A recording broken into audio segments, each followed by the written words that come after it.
Santo Agostinho ele quer exprimir a importância e o alcance da eterna bem-aventurança, e ele então fala do famoso colóquio de que nós já temos tratado aqui, entre Santo Agostinho e Santa Mônica, em Ostia.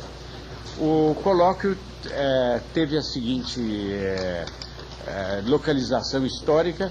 Santo Agostinho estava convertido, o filho dele, filho aliás ilegítimo que ele tinha, também estava convertido. O irmão de Santo Agostinho, pelo que deixa entrever, parece que sempre foi católico, se bem que um católico menos destacado, o que é muito fácil, do que Santo Agostinho. E Santa Mônica resolveu ir com Santo Agostinho e o filho dela e o neto, o outro filho e o neto, voltar para Cartago. Eles estavam em Milão e iam voltar para Cartago. Então foram até o porto de Ostia, que servia como porto mais próximo a Roma, para de lá esperarem navios que deviam vir levá-los para Cartago.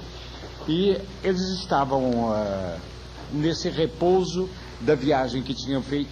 Não havia trens super diretos para irem de Milão a Roma, muito menos aviões.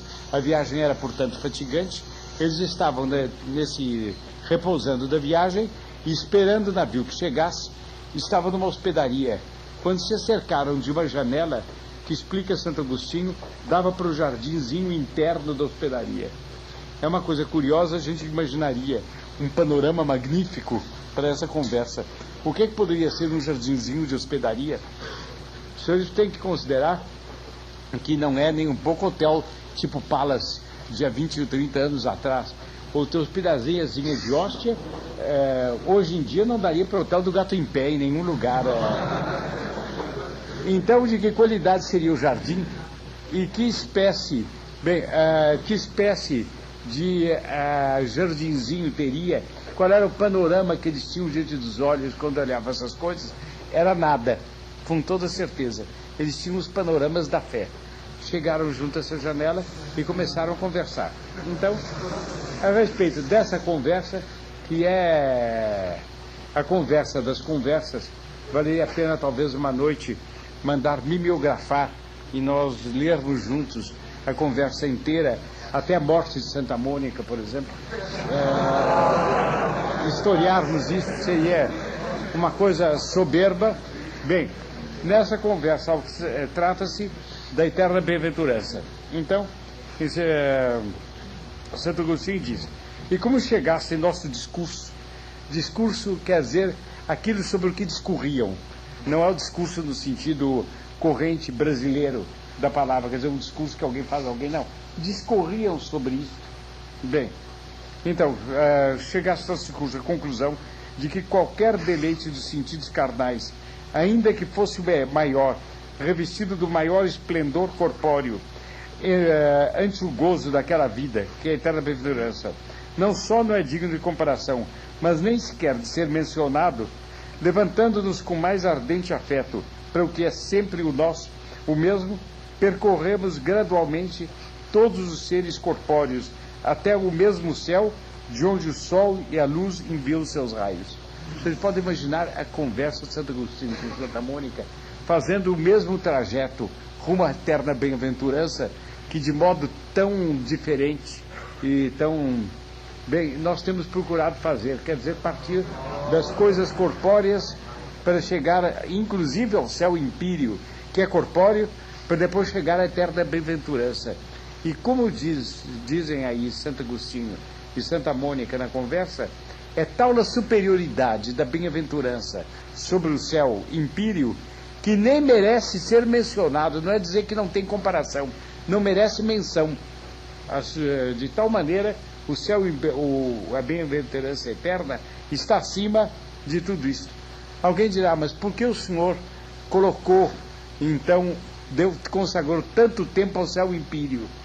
Eu expliquei quando eu tratei da matéria. Eu disse que nós, hoje em dia, pelos defeitos da civilização atual, somos muito levados a considerar as coisas da matéria. E para nós podermos chegar até considerações, podemos chegar com fruto, até considerações referentes à eterna bem-aventurança. Adolfo, tem lugar ali. podemos chegar a considerações sobre a eterna bem-aventurança, seria preciso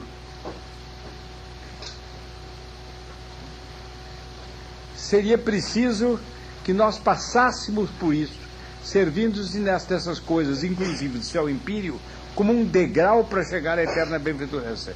E foi esse título que eu tratei e termino tratando de eterna bem-aventurança. O mesmo trajeto seguiram Santa Mônica e Santo Agostinho. Eles foram considerando as coisas e, com certeza, o esplendor inerente a cada coisa, eles foram considerando e, ao mesmo tempo que consideravam o esplendor, mostravam: porém, nossa alma quer mais, porém, há mais alto, e esse mais alto é Deus eterno, perfeito, puro espírito, etc. Então diz o seguinte: quem vai vir seus raios à terra. E sabíamos ainda mais alto,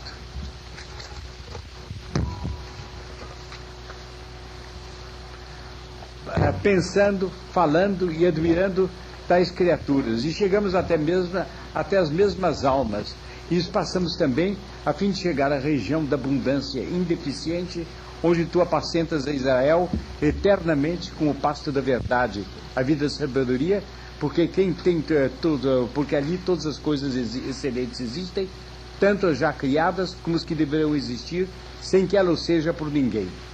E enquanto falávamos e passeávamos por ele, chegamos a tocá-lo um pouco com todo o ímpeto de nosso coração. Aí os senhores estão vendo o que é.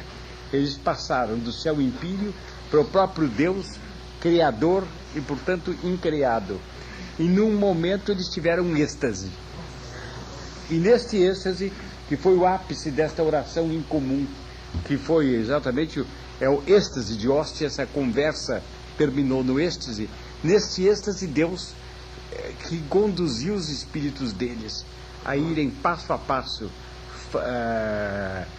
considerando uma coisa e outra, em certo momento manifestou-se a eles de um modo peculiar. E diz então com todo o ímpeto do coração deles, e suspirando e deixando ali prisioneiros os princípios de nosso espírito, voltamos ao estrépito de nossa boca, onde tem princípio e fim o verbo humano. Quer dizer, eles em certo momento eles estavam falando e deixaram de falar porque tiveram a mesma visão, que é uma visão que não sei se eles viram Deus face a face, eu acho que provavelmente não, mas tiveram algum luor, alguma luz a esta maneira, como se tivessem visto Deus face a face. E nesse momento eles pararam de falar e os dois juntos adoraram a Deus.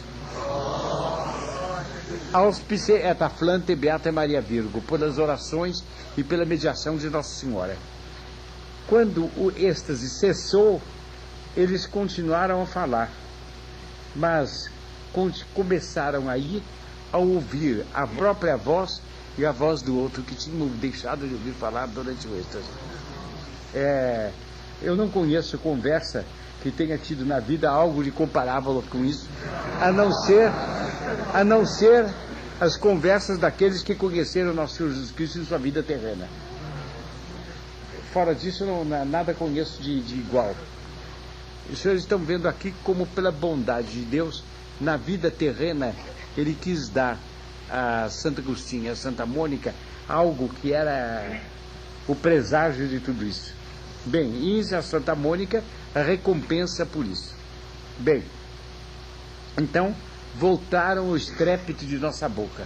Ele quer dar a entender que Deus era tão infinitamente harmonioso para eles, que para ele até a voz de Santa Mônica era estrépito, como para Santa Mônica até a voz do filho, que ela tinha obtido que se salvasse com tantas lágrimas, era estrépito diante daquele silêncio, aquela harmonia infinita que se contempla em Deus.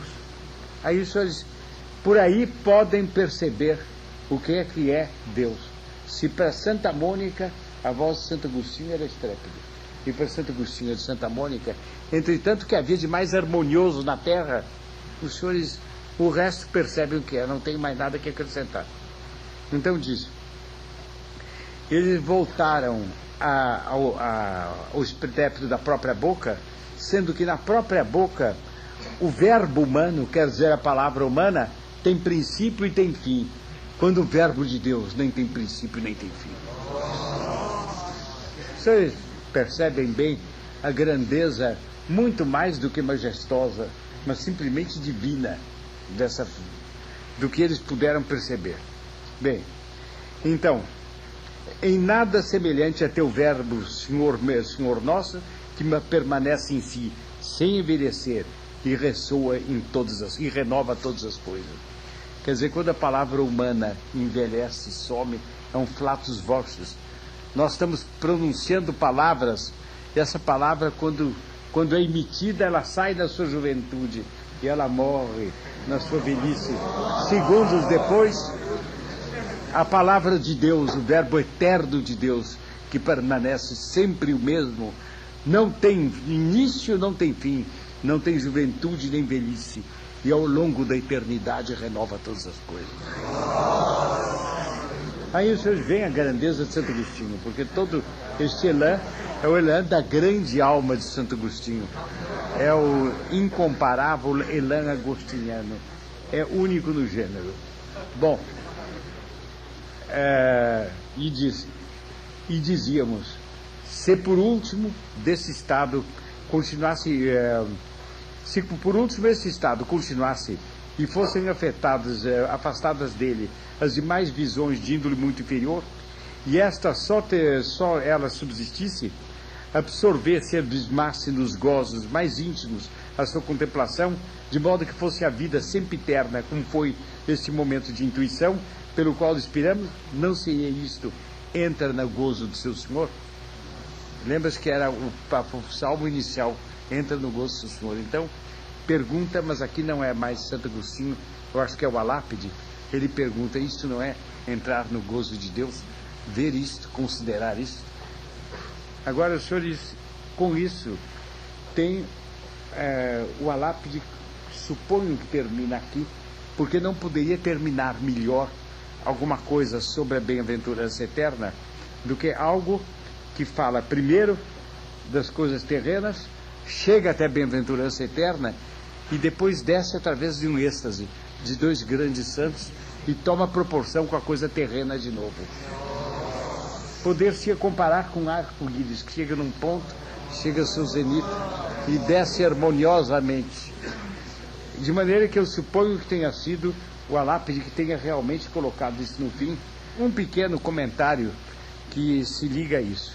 Santa Mônica, Santo Agostinho conta nesse trecho, não está aqui, mas conta nas confissões dele, que Santa Mônica, terminado isso, disse a ele que ela queria morrer, porque ela não tinha mais nada que fazer nesta vida, e que ela realmente não compreendia mais o que é que separava desta terra, o que é que separava do céu, o que é que prendia nessa terra. Aí os senhores veem a alma de Santa Mônica como era. Quer dizer, a gente poderia dizer que depois que ela converteu o filho, aí a vida tinha começado a ficar boa, e que era o caso de não morrer, mas viver muitos anos com um filho tão insigne que ela ia vendo progredir em talento, em virtude, um filho que ela amava tanto, era tão pouco para ela em comparação com a visão de Deus, que a partir do momento que a salvação do filho foi obtida e a glória de Deus foi obtida, que esse filho deveria dar, a partir desse momento ela diz, eu não compreendo mais o que eu estou fazendo nessa terra.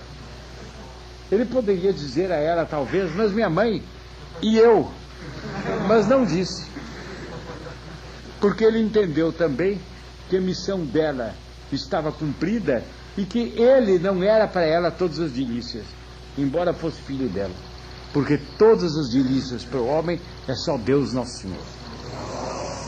Poucos dias depois, Santa Mônica adoeceu. Ele descreve alguma coisa da doença dela, engraçado que com olhares um pouco científicos. A gente tem a impressão que ele consultou que médicos em Óstia, e que formou uma ideia científica do tempo a respeito da doença, dos remédios. Ele diz algumas coisinhas sobre isso. Depois, então, ele conta a morte de Santa Mônica e a tristeza que ele teve quando ela morreu. Mas depois, pouco depois de ele ter tido essa tristeza, como ele segurou com as mãos a tristeza, parou de chorar porque quis não chorar mais, e deixou de sentir a tristeza porque não quis senti-la mais, e disse: é verdade que, e é a bem-aventurança eterna que fica no fundo disso, ele disse: é verdade que eu tenho motivo para chorar porque eu fico separado da agradabilíssima, da dulcíssima companhia dela, mas ela tem muito mais do que a mim, ela está no céu, eu devo me alegrar com a alegria dela. São já os primeiros passos do gigante, o futuro santo, ou que já era, talvez já tivesse a virtude heróica. Ele conta depois as exéquias dignas, mas modestas. Eles tinham um pouco de dinheiro e não eram grandes personagens. Ele se tornou um grande personagem depois, mas no momento não era. As exéquias dignas, modestas, enterraram Santa Mônica, e ele conta muito pitorescamente que ele voltou para casa e que, como ele ainda tinha muito peso do que tinha se passado, ele resolveu tomar um banho. E que o banho aliviou muito o corpo dele do peso da dor, pelo que ele aconselhava o leitor que passasse por grandes desgostos que tomasse o banho.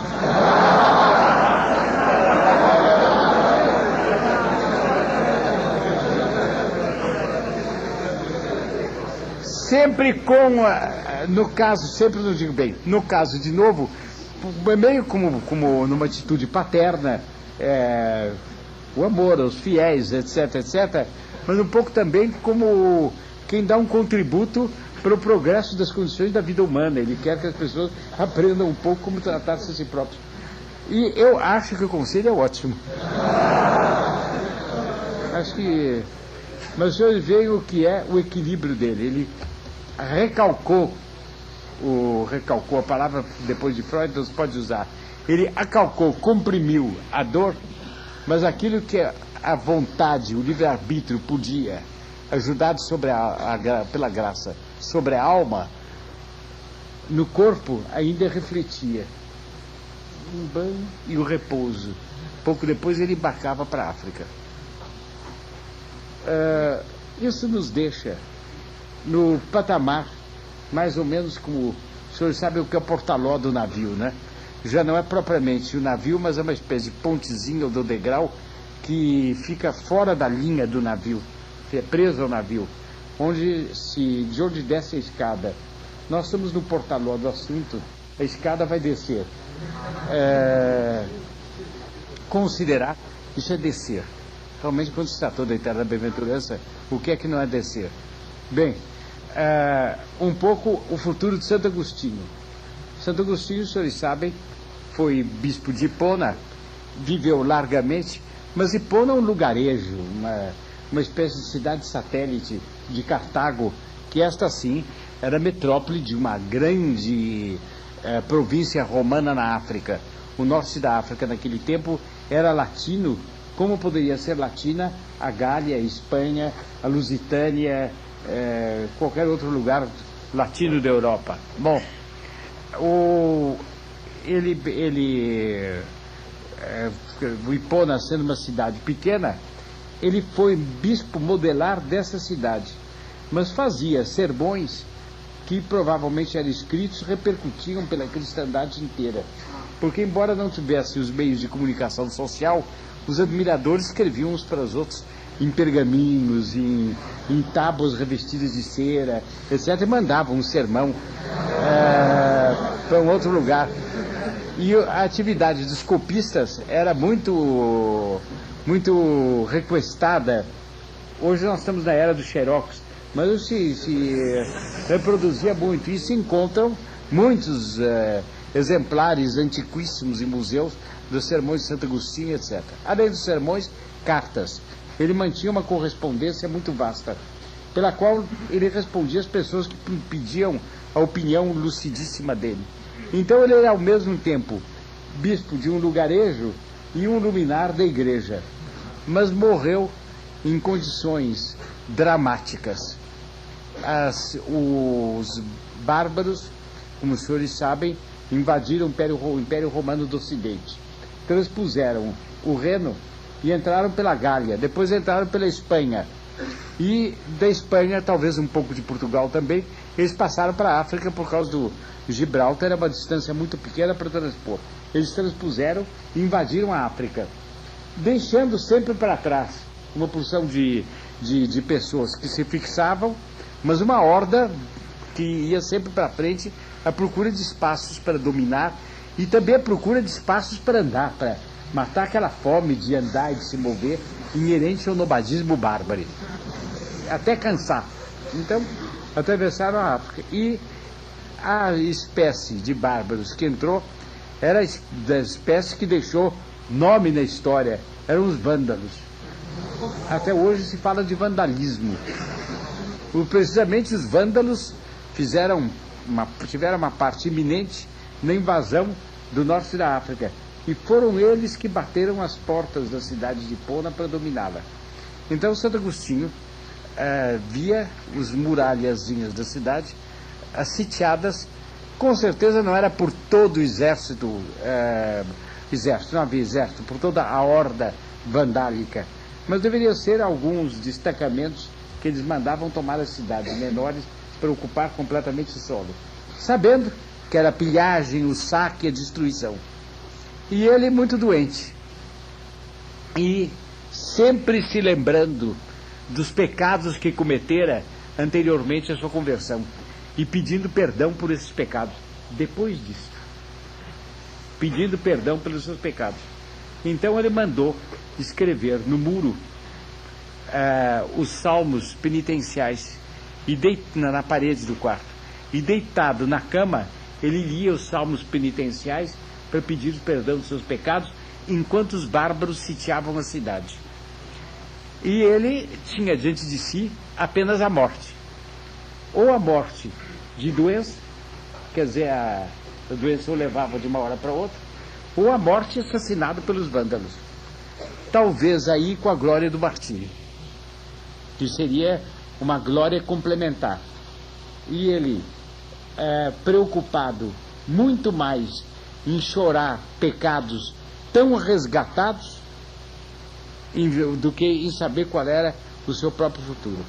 Antes dos bárbaros entrarem na cidade, ele morreu. A cidade depois foi coberta pelos bárbaros e Hipona se apagou. A luz, a mecha se apagou e o candelabro caiu no chão e se partiu. Candelabrozinho de barro, tudo foi embora, exceto o capital. A alma de Santo Agostinho subiu ao céu. Mais tarde a igreja, o rumor público canonizou e a igreja sancionou. As obras dele ficaram e ficarão com certeza até o fim do mundo. Quer dizer, mais ou menos, ele fica para a igreja com a memória dele como um sino no alto de uma torre, tocando e tocando eternamente. Mas Santo Agostinho não é um sino, Santo Agostinho é um campanário. Ele toca todos os tons, e é bom a gente se lembrar que esse homem que assim toca até o fim do mundo, em um certo momento da vida dele, ele teve esse rapto e ele assim viu a Deus. É um ápice. Talvez tenha tido outro. Ninguém sabe como foi a vida mística dele, mas ele mesmo tornou célebre, incluindo num livro que ele escreveu para contar seus próprios pecados, e que são as confissões, em que ele confessa os pecados que cometeu para, de público, enxovalhar-se a si próprio e assim pagar um pouco do mal que ele fez. Do que é que isto nos serve a nós? Para várias coisas, das quais a mais essencial, a mais importante no momento, é nós tomarmos em consideração o desapego que se deve ter das coisas da terra. Nós devemos rumar, nós devemos lutar duramente nessa terra, mas com um estado de espírito tal que, se acontecer de nós nessa terra recebermos a nossa recompensa, nós tenhamos um tal grau de virtude que nós prefiramos o céu. Não acontecer da nossa recompensa nos tornar indignos dela. Não sei se querem que eu me exprima melhor, ou está claro. Vamos dizer um homem, Jó, por exemplo. Os senhores conhecem um caso de Jó. Jó era riquíssimo, tinha uma família muito feliz, estava unido, tinha filhos, etc, etc. Atendendo, tomando em linha de conta, quero dizer, um desafio do demônio, Deus permitiu que o demônio fizesse cair sobre Jó todas aquelas catástrofes, com a condição de não tirar a vida a Jó. Jó passou por tudo, quanto os senhores sabem, e depois foi reintegrado em coisas, em bens análogos aos que perdera, e até mais elevados, mais amplos.